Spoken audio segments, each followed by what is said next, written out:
अस्सलाम वालेकुम, आप देख रहे हैं आज मार्केट्स विद इमरान सुल्तान। सबसे पहले पाकिस्तान स्टॉक एक्सचेंज, आज की मार्केट की एक्टिविटीज। आज 342 पॉइंट्स की कमी के साथ बेंचमार्क 100 इंडेक्स क्लोज होता है। साइकोलॉजिकल ब्रेक नहीं कर पा रही, पूरी कोशिश कर रही है, बट देखा यह जा रहा है कि हर गुजरते दिन जो है वो इंडेक्स में प्लस माइनस के माने मूवमेंट देखते हैं, बट अल्टीमेटली जो है वो 40,000 वन सेकेंड मार्केट नीचे है उससे। आज कुल 317 कंपनीज एक्टिव रही, जिसमें 99 कंपनीज पॉजिटिव और 201 कंपनीज नेगेटिव। डिक्लाइनिंग साइड आज हैवी रहा और 17 कंपनीज आज बगैर किसी तब्दीली के उनके शेयर्स बंद हुए, जबकि मार्केट का वॉल्यूम 120 मिलियन शेयर्स और इंतहाई महदूद आज जो है मार्केट की वैल्यू रही। तकरीबन 5 अरब और 87 करोड़ रुपए मालियत के शेयर्स आज ट्रेड हुए। दूसरी जनाब KHI स्टॉक्स, जहां ब्रिंडेक्स 100 की परफॉर्मेंस और ब्रिंडेक्स 100 आज 49.6 ऑलमोस्ट 50 पॉइंट्स की कमी 4152.91 पे ब्रिंडेक्स आज जाके क्लोज होता है with volume of 88 million shares.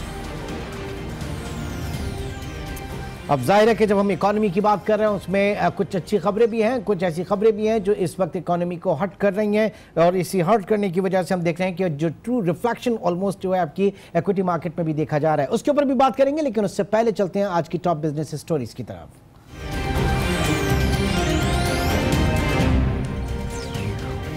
हुकूमत ने कतर से 1 साल की मौखर अदायगी पर LNG दरामद करने का फैसला कर लिया।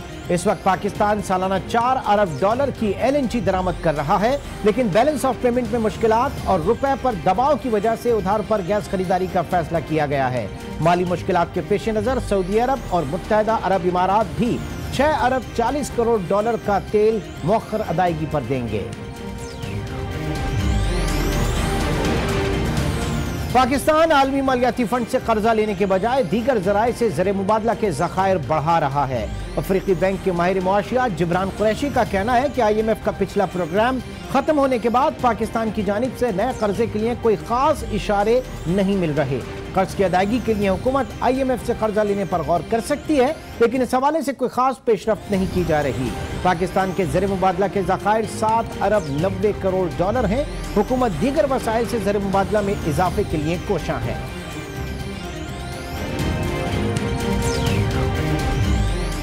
और 10 साल बाद बगैर सब्सिडी के गंदम की बरामद शुरू कर दी गई। 1 लाख टन का बरामदी टेंडर जारी कर दिया गया, जिसके तहत बरामदी कीमत 3,275 रुपए फी बोरी होगी। वाज़ेह है कि हुकूमत गुज़श्ता 10 साल से एक्सपोर्ट पर 120 से 150 डॉलर फी टन सब्सिडी दे रही थी।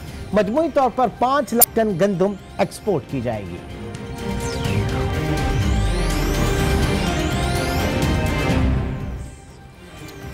नाज़रीन, आज के प्रोग्राम में हम बात करेंगे पाकिस्तान में कारोबार में आसानी के लिए किए जाने वाले इक़दामात पर, जिसकी बदौलत पाकिस्तान की ease of doing business index में बेहतरी हुई और 190 ममालिक की फहरिस्त में पाकिस्तान 136वें नंबर पर मौजूद है, जबकि 2017 में पाकिस्तान इसी इंडेक्स में 147वें नॉच पर था। अब इस सिलसिले में क्या ऐसे इक़दाम किए गए हैं और मौजूदा PTI की हुकूमत जो है किस हद तक फोकस कर रही है। ज़ाहिर है कि इसमें हमने देखा कि प्राइम मिनिस्टर जो है वो बहुत ज़्यादा इस पे जो है वो जोर दे रहे हैं कि पाकिस्तान में ईज़ ऑफ डूइंग बिजनेस जो है इसको और से और बेहतर किया जाए, ताकि पाकिस्तान में फॉरेन डायरेक्ट इन्वेस्टमेंट के साथ साथ लोकल जो हमारा इन्वेस्टमेंट होराइजन है इसको काफ़ी तक़वियत मिले। इस वक्त इस्लामाबाद स्टूडियो से हमें ज्वाइन किया है कोमल शकील ने। आप इकोनॉमिस्ट हैं और फाइनेंशियल कंसल्टेंट हैं। कोमल, बहुत शुक्रिया हमें ज्वाइन करने का।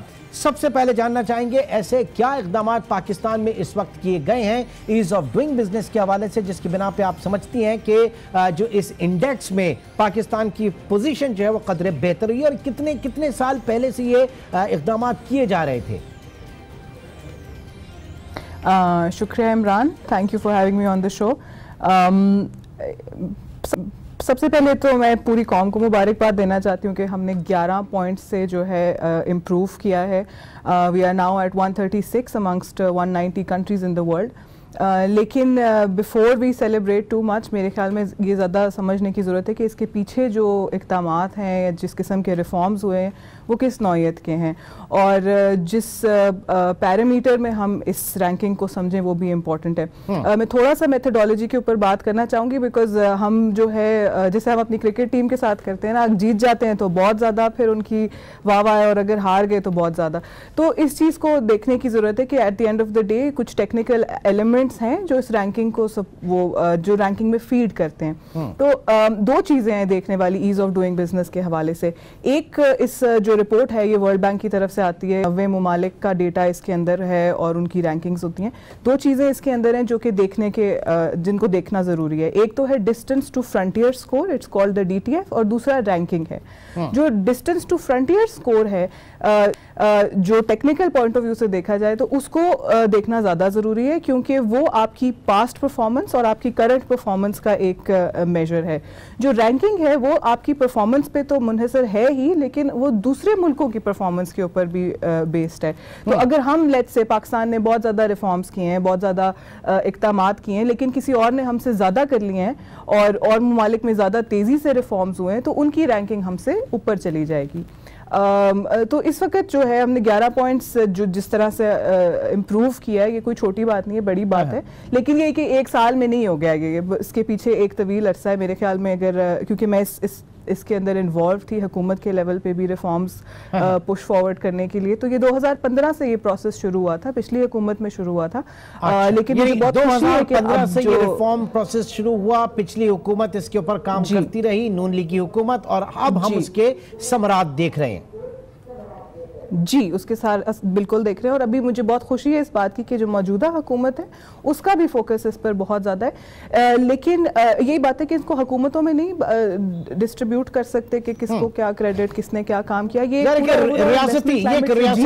एक रियासती पॉलिसी होना चाहिए और इसी तनाजुर में इसको देखेंगे। ठीक है, बिल्कुल। आई थिंक ये बड़ा ज़रूरी है कि इस पस मंज़र में इसको देखा जाए कि इस पर काम पहले भी हो रहा था। ये नहीं कि 2015 से हमने सोचना शुरू कर दिया कि अब हम मुल्क की जो है इन्वेस्टमेंट क्लाइमेट बेहतर कर देंगे। उससे पहले भी काम हो रहा था, लेकिन इस पर्टिकुलर लेंस को अगर हम यूज़ करें ईज़ ऑफ डूइंग बिजनेस, तो उस पर जो है ज़रा ज़्यादा तेज़ी से काम 2015 में शुरू हुआ और बेशतर रिफॉर्म्स हुए हर लेवल पे, प्रोविंशियल लेवल पे भी, फेडरल लेवल पे भी। अगर मैं थोड़ा सा इसकी मेथोडोलॉजी में जाऊँ तो इसके अंदर 10 इंडिकेटर हैं जो कि बिजनेस लाइफ साइकिल के ऊपर उनको डिफरेंट सेक्शंस में डिवाइड कर दिया गया। फॉर एग्जांपल, सबसे एक जो जिस पे बहुत बात हो रही है वो स्टार्टिंग अ बिजनेस है। इसी तरह फिर पेइंग टैक्सेस है, कॉन्ट्रैक्ट एनफोर्समेंट है, डिफरेंट टॉपिक्स हैं इसके ऊपर। तो स्टार्टिंग ऑफ बिजनेस में कौन-कौन से आप एलिमेंट समझते हैं कि जिसके ऊपर फोकस किया गया, और सर इधर इश्यूज कहां-कहां पे स्टार्टिंग ऑफ बिजनेस में अगर बात करें?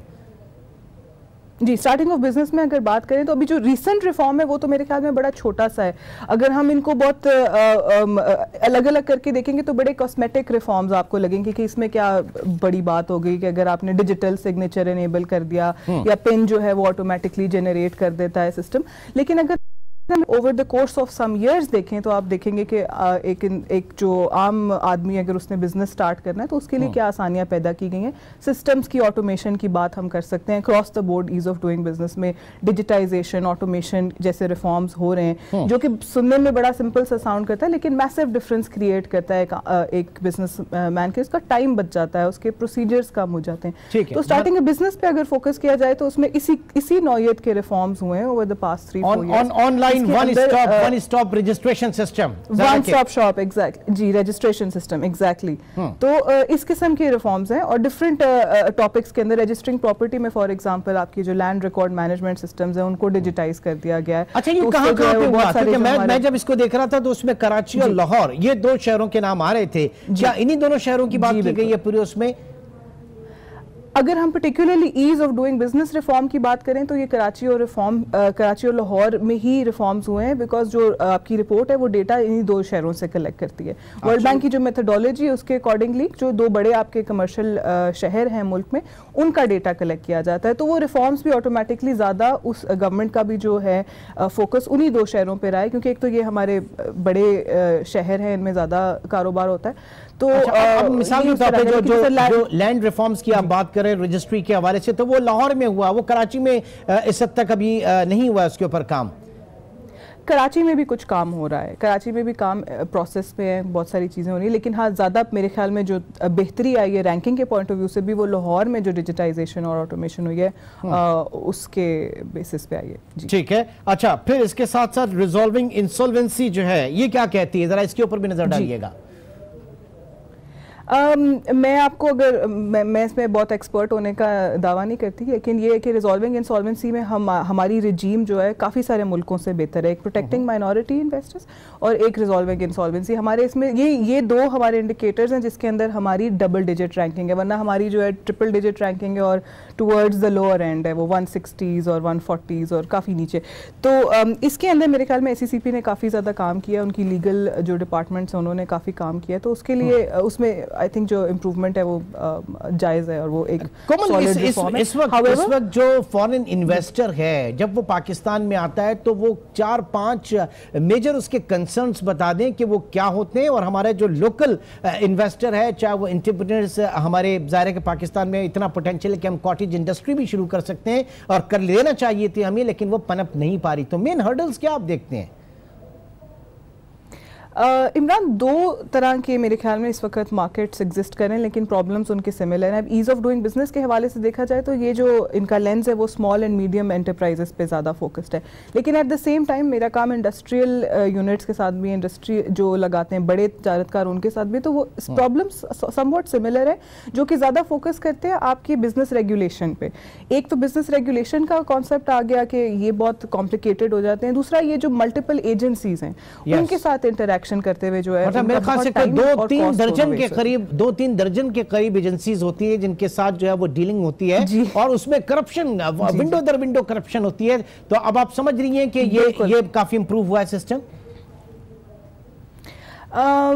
मेरे ख्याल में अगर देखेंगे जैसे रैंकिंग्स में अगर उनके ऊपर सिर्फ फोकस करके देखा जाए और आम जो आपकी रियलिटी है, जो परसेप्शन है, उसमें काफ़ी डिफरेंस है। इसलिए आई वुड अर्ज के ईज ऑफ डूइंग बिजनेस के अलावा और भी रैंकिंग्स हैं, जैसे आपकी वर्ल्ड इकोनॉमिक फोरम की कंपेटिटिवनेस रैंकिंग है, वो जिस तरीके से डेटा इकट्ठा करते हैं और अगर उसमें इंप्रूवमेंट आती है, those things are somewhat cosmetic, उनको आप मूव अराउंड कर सकते हैं। अगर आप उसमें रैंकिंग में इंप्रूवमेंट ले भी आते हैं, आपकी हकीकत में वो चीज़ रिजल्ट कर रही है या नहीं कर रही है, लोग समझ रहे हैं बेहतरी आई है कि नहीं, ये दो डिफरेंट चीजें। तो लोगों के अगर हवाले से देखा जाए तो मेरे ख्याल में कोई बहुत मैसिव डिफरेंस नहीं आया।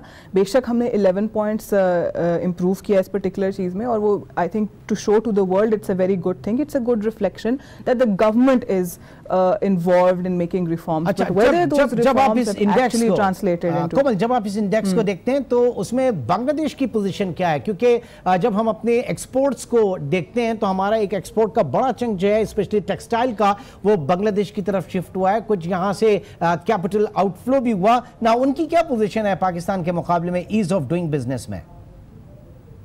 इमरान, टू बी ऑनेस्ट अभी ऑफ द कफ तो मेरे दिमाग में उनकी सारी एग्जैक्ट रैंकिंग्स नहीं आई, नहीं है इस वक्त तो, लेकिन ये कि जो बिजनेस कम्युनिटी के साथ मेरा इंटरेक्शन है उसकी बेसिस पे ये बाकी बात सही है कि लोग अपना जो है there is some kind of outflow of capital from Pakistan to Bangladesh simply because you know the regulations are much easier. तो ऐसे में जब खान साहब प्राइम मिनिस्टर ऑफ पाकिस्तान जो हैं वो बहुत ज्यादा फोकस किए हुए हैं foreign investment, foreign direct investment, तो अब आप समझते हैं कि जो 2015 से सिलसिला शुरू हुआ था वो 2019 में हमने देखा, 2018 में काफी रिलेटिवली बेहतर उसकी रैंकिंग हुई। अब और कॉन्क्रीट जो है उसके ऊपर इकदाम किए जा रहे हैं, क्योंकि ये चीजें हल होंगी तो फॉरेन डायरेक्ट इन्वेस्टमेंट आएगी और आपकी लोकल इकोनॉमी भी बूस्ट करेगी। बिल्कुल, तो आप समझ रहे हैं कि मैं इस चीज को जी और इसलिए भी इम्पॉर्टेंट है कि हम इन जो है ना रैंकिंग्स से थोड़ा सा हटकर सोचें, हम ओवरऑल इन्वेस्टमेंट क्लाइमेट के बारे में सोचें, अपनी FDI रजीम के बारे में सोचें, और मेरे ख्याल में ये बहुत मुस्बत सारे स्टेप्स हैं सब पिछली हुकूमत के भी, इस पे भी कि फोकस इस पे बहुत ज़्यादा है कि आपने अपनी बिजनेस एनवायरनमेंट को कैसे बेहतर करना है। तो FDI जो है अट्रैक्ट करने के लिए मेरे ख्याल में पिछले जो 3-4 सालों में चीज़ें हुई हैं वो अट्रैक्ट करने के लिए आम जो इस वक्त स्मॉल मीडियम साइज एंटरप्रेन्योर है उसकी आसानी के लिए चीज़ें हुई हैं, लेकिन अगर हमने मजीद आगे बढ़ना है तो हमें अपनी ओवरऑल रिजीम को देखना पड़ेगा। Do we have to ask the big questions कि हमें ट्रेड लिबरलाइजेशन की तरफ जाना है कि नहीं जाना, और अगर जाना है तो किस तरह से जाना है, स्टेप्स में जाना है, फेजेस में जाना है, या फिर हमें कोई एक मैसिव रेवोल्यूशनरी किस्म के स्टेप्स उठाने।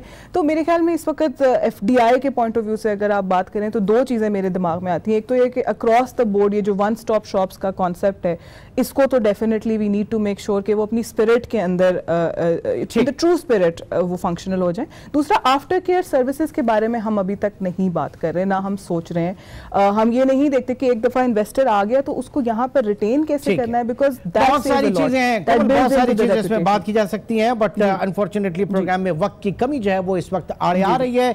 बहुत बहुत शुक्रिया कि आप इस वक्त प्रोग्राम में हमारे साथ। Ease of doing business index जो है पाकिस्तान, इसमें जो बेहतरी हुई है, मजीद बेहतरी कितनी दरकार है, उसके लिए क्या क्या इकदाम किए जा रहे हैं, इसके ऊपर हमारे साथ इस्लामाबाद स्टूडियो से कोमल मौजूद थी। आपका बहुत शुक्रिया नाज़रीन, इंशाल्लाह आपसे कल मुलाकात होगी। अपना बहुत ख्याल रखिएगा।